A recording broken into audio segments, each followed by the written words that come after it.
tous. Bonjour Bonjour Katia. Emmanuel. Merci de nous accorder quelques moments pour parler de ce gala du 7 juin. Le gala, Avec d'abord, joie. c'est notre premier gala.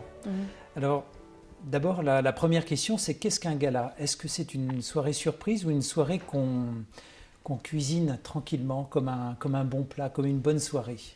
Il y a toujours une préparation, mais très agréable. Mais surtout, l'idée de ces galas, c'est de se réunir ensemble pour être ensemble sur scène, parce que depuis le temps de Covid, ce que j'ai réalisé le plus, c'est qu'on a vraiment besoin de partager les choses entre nous, entre les artistes et le public. Donc, moi, par exemple, je ne voulais pas être au centre de l'attention dans le sens que je ne voulais pas être une soliste sur scène, mais d'être avec les artistes, d'accompagner les artistes de toutes sortes de différents âges, différents genres même, je dirais, avec le chant lyrique, avec le chant plus folklorique, plus mondial, avec les jeunes qui sont très très jeunes, qui commencent leur carrière, avec les jeunes qui ont déjà une carrière internationale, d'autres qui sont des artistes bouleversants qu'on aime depuis des années, donc, et les enfants surtout, les enfants qui seront là pour partager la scène. Et pas seulement, il y aura aussi une footballeur que toute la France aime et c'est le monde entier qui respecte et qui aime. Mon père, il est fan, c'est Lilian Thuram. Il m'a dit, j'aimerais faire une photo ensuite avec lui. Je lui ai promis que ça sera comme ça. Donc, c'est vraiment d'être ensemble, de faire la musique ensemble et ne pas donner l'importance plus à une personne qu'à une autre, mais vraiment être dans le partage de la musique et de la joie de retrouver la scène avec le public. Et comment tu as choisi les artistes? Alors d'abord, le centre d'attention, c'est sur les enfants quand même.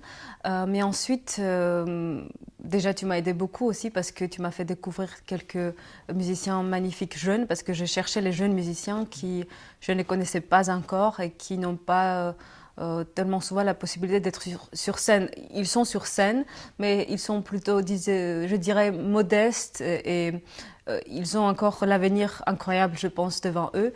Donc il y aura des jeunes parce qu'on a besoin de la jeunesse comme une symbole que la vie continue et que le futur, avec les instruments ou sans instruments, le futur sans les jeunes, c'est impossible. Donc c'est notre espoir et j'ai voulu partager avec les jeunes la scène.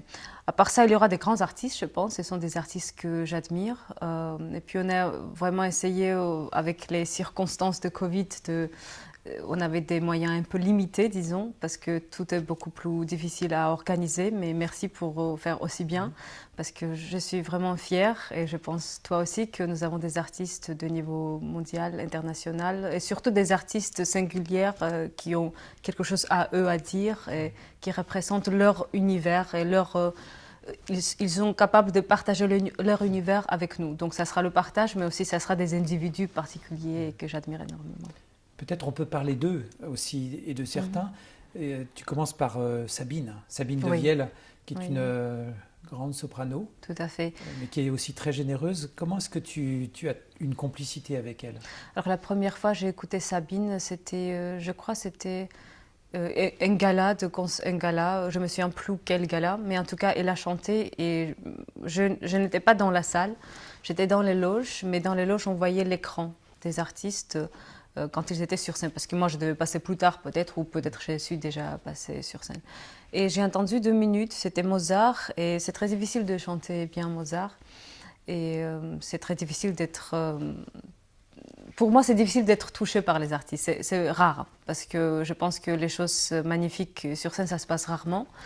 Et en tout cas, c'est pas que je suis prétentieuse, mais j'ai besoin beaucoup dans l'art pour être touchée, pour être bouleversée, pour admirer l'artiste. Et là, je me souviens que j'étais très touchée et j'ai demandé c'est qui, et c'était Sabine. Voilà. Il y a aussi Angélique Kidjo, qui est une autre grande chanteuse, beaucoup plus internationale et peut-être plus libre. Enfin, Tout à fait, c'est difficile de dire quel genre Angélique chante, parce qu'elle est tellement universelle, mais en même temps, sa voix est archaïque, mais en même temps universelle. C'est magnifique parce qu'elle peut chanter tous les genres. Elle a chanté la Marseillaise dernière 14 juillet quand on a fait un concert. Et c'était tellement bouleversant, on était fiers d'être derrière elle, de chanter avec elle, parce qu'il y avait une telle authenticité dans son chant et une telle vérité quand elle chantait et quand elle chante en général, que en fait elle peut chanter tout. C'est impossible de la limiter à une seule genre. Donc c'est vraiment un honneur pour nous qu'elle a accepté de participer parce que elle, je crois, c'est vraiment un exemple qu'il n'y a pas de, il n'y a pas de frontières dans l'art, dans la musique. Et pour notre concert, c'est vraiment une symbole de ça, Angélique. Alors tu présentes et tu introduis aussi la soirée avec Lilian Thuram, dont tu as parlé tout à l'heure, le footballeur. Et c'est un symbole d'ouverture parce que la musique n'est pas forcément faite pour les musiciens, mais pour tout le monde en fait. Et Lilian est un parrain fidèle de Démos, comme toi tu es une marraine fidèle de Démos. Qu'est-ce qui vous unit l'un et l'autre? Pourquoi est-ce que vous êtes là ensemble? Je sens avec mon intuition que Lilian, comme moi, il n'aime pas non plus les frontières et il a une dimension très importante et exemplaire, je dirais, en tout ce qu'il fait. Je pense que la façon dont il parle de la musique classique, quand il dit qu'il voulait apprendre et à cause de sa situation et sa race, il ne pouvait pas apprendre la musique classique, montre une vraie problème humaine et quelque part quelque chose que nous avons aujourd'hui honte, n'est-ce pas? Donc Lilian, il représente une personne qui avait un rêve mais qui a réalisé différemment parce que justement cette dimension n'était pas limitée. Il a quand même pu sortir de son cadre donné, il a pu conquérir le monde, quelque part dans le bon sens, conquérir dans le sens être aimé par le monde. Et il pouvait très bien faire ça à travers la musique classique, mais ce n'était pas le cas. Et justement, c'est le travail, je pense, qu'on fait avec Démos, que vous faites avec Démos tous, que justement, complètement détruire ces frontières et de ce qu'on avait honte avant, on doit justement maintenant corriger et faire autrement, avec beaucoup d'amour, avec beaucoup d'ouverture. Et Lilian, justement, c'est une symbole de ça. Après, c'est magnifique aussi qu'une personne du foot qui est aimée par beaucoup plus de gens que la musique classique s'intéresse à la musique classique aujourd'hui, qu'il prend le temps pour ça. Nous sommes vraiment reconnaissants. Parce qu'il va aussi rendre la musique classique beaucoup plus populaire avec ça, dans le sens, quand je dis populaire, c'est pas que ça va changer l'attitude qu'on fait dans le travail, dans le processus de travail dans la musique classique, mais que c'est quelque chose qui peut être célébré mondialement avec beaucoup plus de gens qui est aujourd'hui. On peut aller beaucoup plus loin et je trouve que c'est magnifique qu'il s'engage. Si tu devais dire ce qu'il y a de commun entre le sport et la musique, puisque vous êtes deux parrains qui incarnez ces deux mondes, alors souvent on dit l'orchestre c'est comme une équipe de foot, bon, je pense que c'est plus profond aussi. Est-ce qu'il y a d'autres éléments qui font que ces deux univers peuvent communiquer?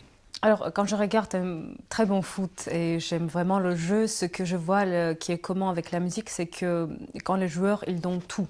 C'est-à-dire, il n'y a aucune réserve et ils sont complètement dedans et ça devient un art. Ce n'est plus un sport où on sait les mouvements techniques que nous devons faire, mais c'est vraiment tout le corps qui s'engage complètement, qui se donne complètement. C'est la passion. Ça devient une passion et c'est vraiment avec l'enthousiasme, l'adrénaline que c'est fait. Et là, c'est vraiment, ça devient comme une danse presque. C'est vraiment comment on voit différentes personnes se respecter, mais en même temps qui se bat pour prendre la place essentielle. C'est la même chose dans la musique quelque part. Bien évidemment, il y a ce jeu de teamwork qui est important quand on travaille dans l'orchestre que quand on joue le foot. Mais ce qui est aussi important à mentionner, je pense, c'est que le sport en général, c'est très important pour le corps et donc ça veut dire pour son bien-être. Et c'est la même chose avec la musique, mais dans différentes perspectives. C'est que la musique, c'est important pour notre cerveau, pour notre âme. C'est important pour se sentir comme un être humain. Parce qu'un être humain n'est pas seulement le strict minimum. Le strict minimum, ça doit être obligatoirement nécessaire et absolument donné à tous, je pense. Mais à part ça, l'art, c'est ça qui nous fait rêver. C'est aussi notre fantaisie réalisée quelque part et c'est notre liberté, l'art. Donc l'art, c'est pour le cerveau et notre âme, et le sport, pour son bien-être, donc pour l'âme aussi, pour notre cerveau aussi, mais plus physique. Donc je pense que ces deux choses, je pense, c'est important pour chaque personne, pour chaque être humain. Et je trouve que c'est magnifique que vous avez trouvé ce chemin de réunir ces deux ensemble. Alors on parle de Démos et on parle avec les enfants qui font Démos, leurs parents, leurs familles, leurs frères, leurs sœurs. Et souvent, il y a une phrase qui revient, c'est que la musique donne confiance en soi. Est-ce que toi aussi, tu as, dans ta vie de musicienne, senti que la musique t'avait donné une confiance en toi? Tout à fait, je ne suis que ça en fait. Après, je ne sais pas si je suis contente d'entendre que les parents et les enfants ils disent la même chose à aussi jeune âge. Mais moi, j'ai réalisé ça, je pense, assez jeune aussi, mais j'avais l'impression que si je ne faisais pas la musique, je n'étais pas self-realized, comme on dit. Réalisé voilà, on ne peut pas se réaliser sans la... Moi, j'avais cette impression-là. Alors c'est parce que c'est aussi ma vie, parce que c'est mon choix que ça soit ma vie.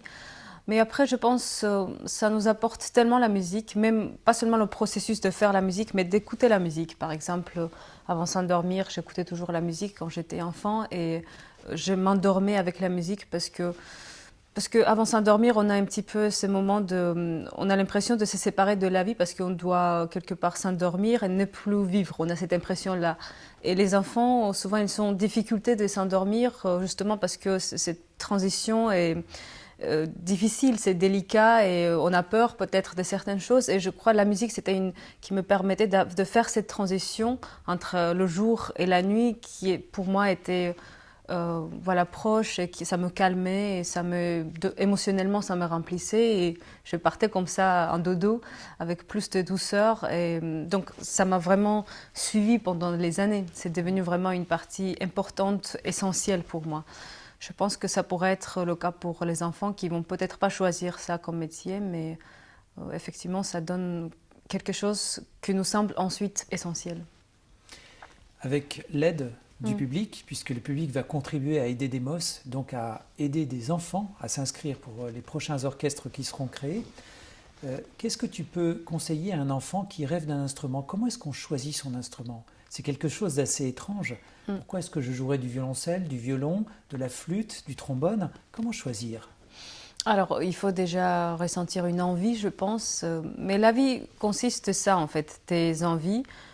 Que nous allons peut-être épanouir et contenter, ou des fois des circonstances dans la vie qui se passent qu'on n'attendait pas et ça peut nous donner encore plus qu'on imaginait si on rêvait de quelque chose d'autre, si on allait le réussir à en avoir. Donc ça dépend, on peut avoir une volonté très claire et savoir ce qu'on a envie et savoir surtout exprimer son envie et comprendre de ce quoi on a envie. Et d'autres fois, on peut hésiter et là, on peut donner une petite aide avec des professionnels en voyant quelles sont les capacités d'un enfant, quel instrument pourrait mieux correspondre à leur nature, plus naturellement. Donc voilà, ça dépend des enfants, ça dépend du caractère des enfants et l'entourage autour des enfants. Demos, c'est aussi un message d'espoir, parce que ça veut dire que la musique classique est prête à bouger, à évoluer, à s'ouvrir au monde. Qu'est-ce qui te touche le plus dans ce projet dont tu es la marraine? C'est-à-dire, pour toi, tu penses que la musique classique a besoin de s'ouvrir? Tu la trouves trop fermée? Là maintenant, ça commence à s'ouvrir plus. Avant, effectivement, oui, c'était assez fermé. Mais il y a eu des moments quand c'était beaucoup plus ouvert aussi. Il y a eu des moments quand, déjà de l'époque de la musique classique, si on prend baroque, ensuite classicisme, de l'heure, les romantiques, c'était des rockstars ou c'était des stars ou pas du tout des stars, mais en tout cas, c'était des musiciens qui créaient la musique dans cette époque. Donc c'était bien évidemment la musique du moment. Donc la musique plus ou moins populaire, ça dépendait de l'individu. Après, certains individus, certains compositeurs ont survécu parce que c'était des génies. On a compris qu'on avait de la nécessité de les écouter plus tard aussi. Il y a eu de vrais problèmes sociaux autour de la musique classique parce que comme c'est quand même un produit occidental, la musique classique, c'était quand même enfermé dans le sens que on ne laissait pas les autres personnes qui ne représentaient pas cette culture aussi directement aux autres cultures. Et après, il y a eu beaucoup plus d'ouverture pour certaines d'autres cultures, mais c'était très enfermé pendant longtemps pour certaines cultures. Et là, en ce moment, je pense que c'est le moment quand on ne peut plus avoir de barrières parce que tout simplement, humainement, c'est inacceptable. Et je crois que les musiciens, ils doivent sentir beaucoup plus de responsabilités que peut-être d'autres personnes pour des sujets sociaux. Moi, j'ai toujours trouvé que ça me dérangeait un petit peu que les artistes étaient tellement autoconcentrés, égocentrés, d'abord parce que le métier l'exige, parce que c'est exigeant comme métier, parce qu'on doit être toujours en forme, on est tout le temps en recherche de quelque chose dans l'art, mais aussi parce que peut-être on est un petit peu, comme on était toujours très apprécié, en tout cas la plupart des artistes, on pensait que les artistes, nous on a le droit de faire ainsi et pas prendre certaines responsabilités. Et moi, ça me dérangeait toujours parce que je ne voulais pas qu'on exige de la société quelque chose, alors que nous devons donner à la société quelque chose. Et j'ai toujours cherché des projets qui pouvaient unir deux choses ensemble, c'est-à-dire la musique, la culture et les projets sociaux. Et Demos, c'est un vrai exemple de ça, mais fait d'une façon très en profondeur. Parce que les gens qui travaillent dans le Demos, il y a très différentes directions, parce que chacun prend différentes places, les personnes qui travaillent dans le Demos, et chacun prend ça comme leur vrai métier et donne tout leur temps pour avoir le résultat qui est bon à avoir.